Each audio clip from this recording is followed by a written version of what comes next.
Minister teaching hard. Go to the next one.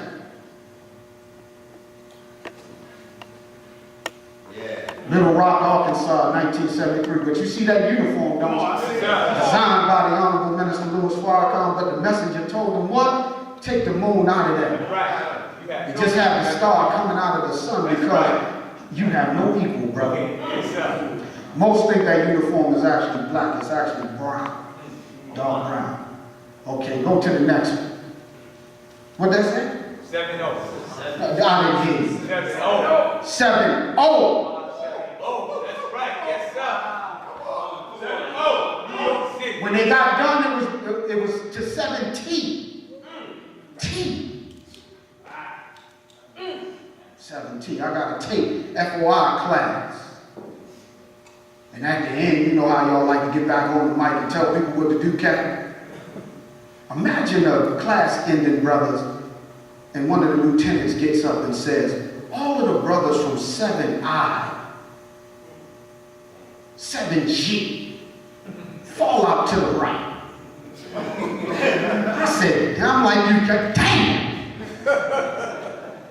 That's serious. Go ahead. All right. Now we get ready to close it out. Brother Caleb, I'm done. This is in March of 1977. And I'm going to show you, go to the next one. Same shot, but I want you to take a good look at the minister's face. Good look. He's very, very focused right now, looking at the Masjid Muhammad Ali in Cairo. And I have these pictures, and I got to share this with you real quick, because you can have pictures sometimes, and you don't really know because you got to keep asking information. And one day I was with Minister Akbar, and I showed him those pictures, and he said, brother, I got the journal with me when we took that trip. Ooh. And he opened it up, and you know what the journal was saying? He literally wrote out their conversation at dinner. And now I understand why he looks like that. Because he was still with the imam at the time. And in that journal, the minister was using language like this. We're so unkept under the imam. We would never like that under the Honorable Elijah Muhammad. We would never raggedy under the Honorable Elijah Muhammad. They're attempting to write the Honorable Elijah Muhammad out of history, brother. And if they do that, then we have no existence. What was happening to our man right here? Allah was getting them ready. That's right. Come on. So what is he thinking about? He's thinking about rebuilding. That's right. And in the journal, while he's standing on the ledge, his words were, Islam in the East is dead. And if we're not careful, Islam is going to die in America. What is he thinking about? Rebuilding the nation. Go to the next one. This is at Mount Arafat. Why is this important? Every time the minister says that he was in Mecca, what did he say? Look at them, my brother, they're dead. They're worshiping stone. That's right. Same trick. What's happening? Time to rebuild the nation. Go ahead. So when he got back, that was it. He went underground and began building our nation. And by September, he went out to Los Angeles, and Jabril did the eye surgery on our brother. And here we are, 2013. All praise to Allah. So, next one. There it is, the first Savior's Day in the rebuilding effort of the Nation of Islam. And we will back up and rolling. Go to the next one. Always like the Majid, these are the early captains. Come on. And lieutenants. That's right. Y'all see a mean, lean, supreme captain, Musa Farrakhan, right there. And Brother Theron, may Allah be pleased with him. And Brother Captain Malik from Los Angeles. And Brother Gaddafi from New York, who's Abdul Haq now. Y'all see Dennis over there? I see him. Yeah. Look at Brother Karate Man Bob. That's the brother at Savior's Day that used to could, like, chop stuff out of people's mouth with a sword and all that kind of stuff. That's brother. He's a bad man. But I end with that, go to the next one. I end as I began with those divine three. Yes, sir. And I thank you, Brother Collins, for the invitation. I thank you for allowing me just a few minutes. And I want to close out, if you give me a minute and a half with something from the Honorable Minister Louis Farrakhan from 1973, June 2nd. I want you to listen close. And I want us to reflect fruit, young fruit, on what our task is. Thank you. Let's hear it from the minister.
Pause that.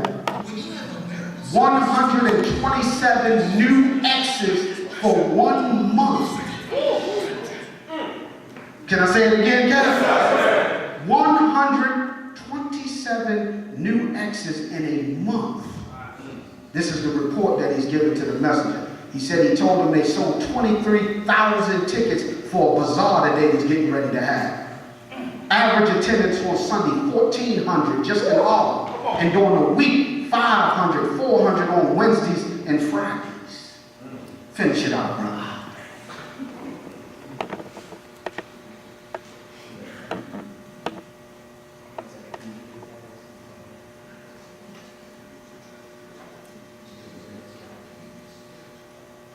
It's only about a half a minute left on 20.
I was just born. I wasn't even a week old when he did that.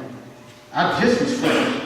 So when a man in 1973 says they raised $20,000 for the hospital and $20,000 for number 2, which he said wasn't hardly enough, who was around in them days? Who's old enough to remember? Brother Vernon in the back? Okay. That's a lot of money in 1973. Might not be a lot today. The point I'm making as I leave you, they worked. And they worked very hard, and we got to get back to working day and night for our nation. Thank you, brothers. Thank you, Brother Collins, so much. May Allah bless you. Assalamu alaikum.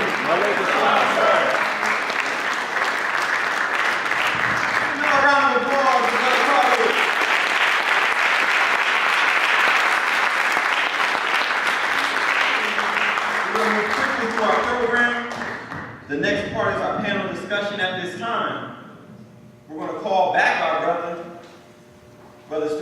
Carlos from Baltimore to be on our panel discussion.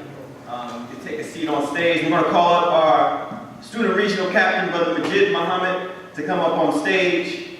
We're going to call up student minister Ashir Muhammad from New York, come up on stage. We're going to call up Brother student minister Jackson X, come up on stage. We're going to call up our young brother from Boston, Brother Rashid Ali. Please come up on stage. We have Brother Tariq Muhammad, come up on stage, and Brother Jamil X from Newark, please come to the stage.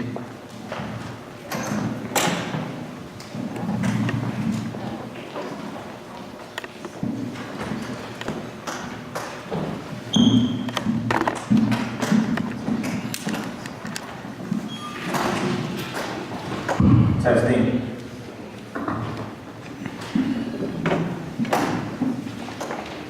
Okay, so at this time, we have some pre-written questions. First, to just address some issues that we go through as a youth in the Nation of Islam and as youth in general. The first question that we want to pose to the panel, just some ground rules first panel, given the time, let's keep our responses to a minute or less. Okay, to a minute or less. So the first question that we want to deal with, we're going to start off light.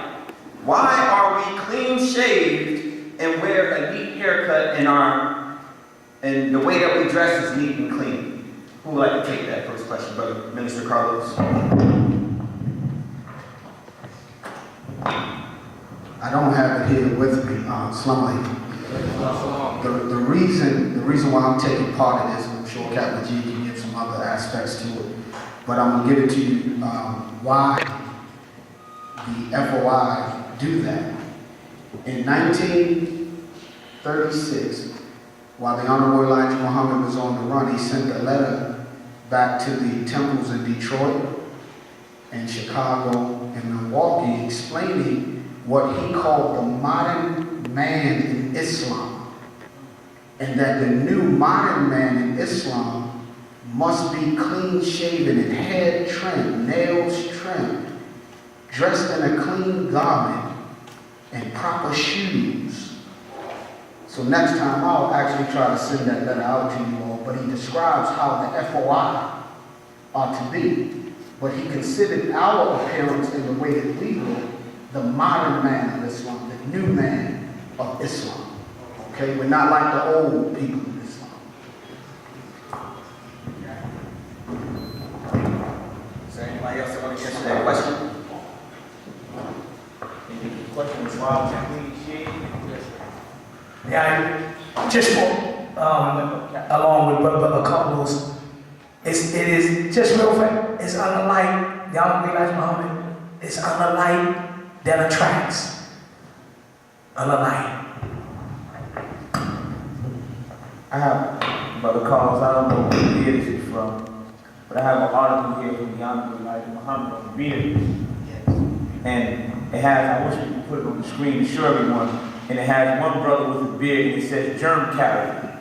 And then it has another brother on the opposite side that has sanitary. And I'll just read it real quickly, just so he said there are a lot of people who have a lot of beards. For some reason or another, they go around with a bearded face. I do not question the reason why you wear these beards. However, I do say that they are germ carriers. They catch germs. When a man drinks water, milk, or any other liquid, he has to be awfully careful that he wipes his mouth and the beard around his mouth. Anytime he tries to drink some liquid out of his glass, he cannot get the liquid into his mouth without getting his beard in it. The beard is no more clean than the surface of your clothes, which is exposed to filth of all kinds. This is why we wear clothes. It is to clothe our bodies against things that will make our bodies unclean. To cover our face with hair serves the same purpose for the face. The beard catches all that will light upon the face. It is more troublesome to clean a beard than it is to clean the skin of the face from which the beard is grown. We can easily cleanse a clean-shaven face with soap and water. The Quran says unclean things are for unclean ones and unclean ones are for unclean things. So we are taught that cleanliness is not next to godliness, but cleanliness is godliness. The scripture says, put on a new man, so we're putting on a new man. It's sir. Praise be to Allah. And just let me make this note. If you have a question in particular that you want to ask one of the panelists, you can line up to the far, my right, your left. You can line up to ask a question. And these are the most frequently asked questions of an FOI. These are questions that the law firm would ask us.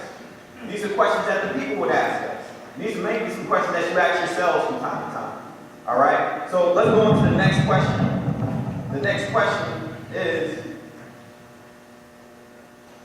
the nation suffered a devastating fall after the departure of the Honorable Elijah Muhammad in 1975. What must be done by the present generation to secure the foundation in the eventual absence of our minister, Louis Farrakhan?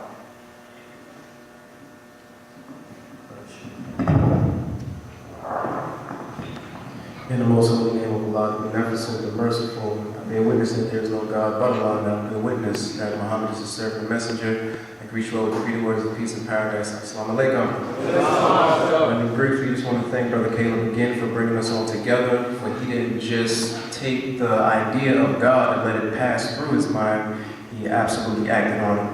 But to answer the question, the Honorable Elijah Muhammad on the last Eagles Day 1974 proposed a question, how strong is the foundation, can we survive? We as members of the Nation of Islam have to ask ourselves that question. How strong is our foundation in the teachings of the Most Honorable Elijah Muhammad? We have to look at what we are constantly putting into ourselves and feeding to our minds. For the Honorable Minister Louis Farrakhan gave an example of an experiment that was done one day when they took and sucked the air out of the can. Once they sucked the air out of the can absolutely imploded on itself because there's 14.7 cubic pounds of atmospheric pressure in the atmosphere at all times. So at this moment, there's 14.7 cubic pounds of atmospheric pressure per square inch on our bodies currently right now. But the only reason that we don't crush and implode on ourselves is because that same amount of pressure is on the inside pushing back on the outside forces. So we have to ask ourselves, what is on the inside of us? Because the devil is going to come with the flood of propaganda, but if we are not studied in the teachings of the Honorable Elijah Muhammad, then we will absolutely fall because our foundation in that teaching is not within us. Yes, sir. In the name of Allah, the beneficent, the most merciful, I bear witness that there is no God but Allah, and that Muhammad is his messenger. I'd like to greet my brothers in the Greek words of peace and paradise. Assalamu alaikum. When the nation fell, our beloved minister, Don Muhammad, who is one of our pioneers, he speaks on this. He said that there was a tree that's not rooted correctly. And when the storm comes, if the tree is not rooted, the tree will uproot and be gone. If we are not rooted in the teachings of the Most Honorable Elijah Muhammad, when the storm comes, we will be uprooted. We also must be fearless as this generation. The minister always says that we are the best generation produced in slavery. That's a big thing, especially to what's coming. We must be fearless because we know that he's going to depart from us for 3.5 years. But the public will think that we're crazy when we say that Farrakhan is alive, that the Honorable Elijah Muhammad is alive, and we must not be afraid of the ridicule. We must take it and stay strong, and we must close in the ranks and gird up our loins to be strong, because it's the brotherhood that needs to stand together. There will be those that will turn on you. There will be those that will attempt to take the lives of you and your families, but you must trust Allah, and we must hold each other, because we are each other's foundation. We must be strong together, and we must support each other.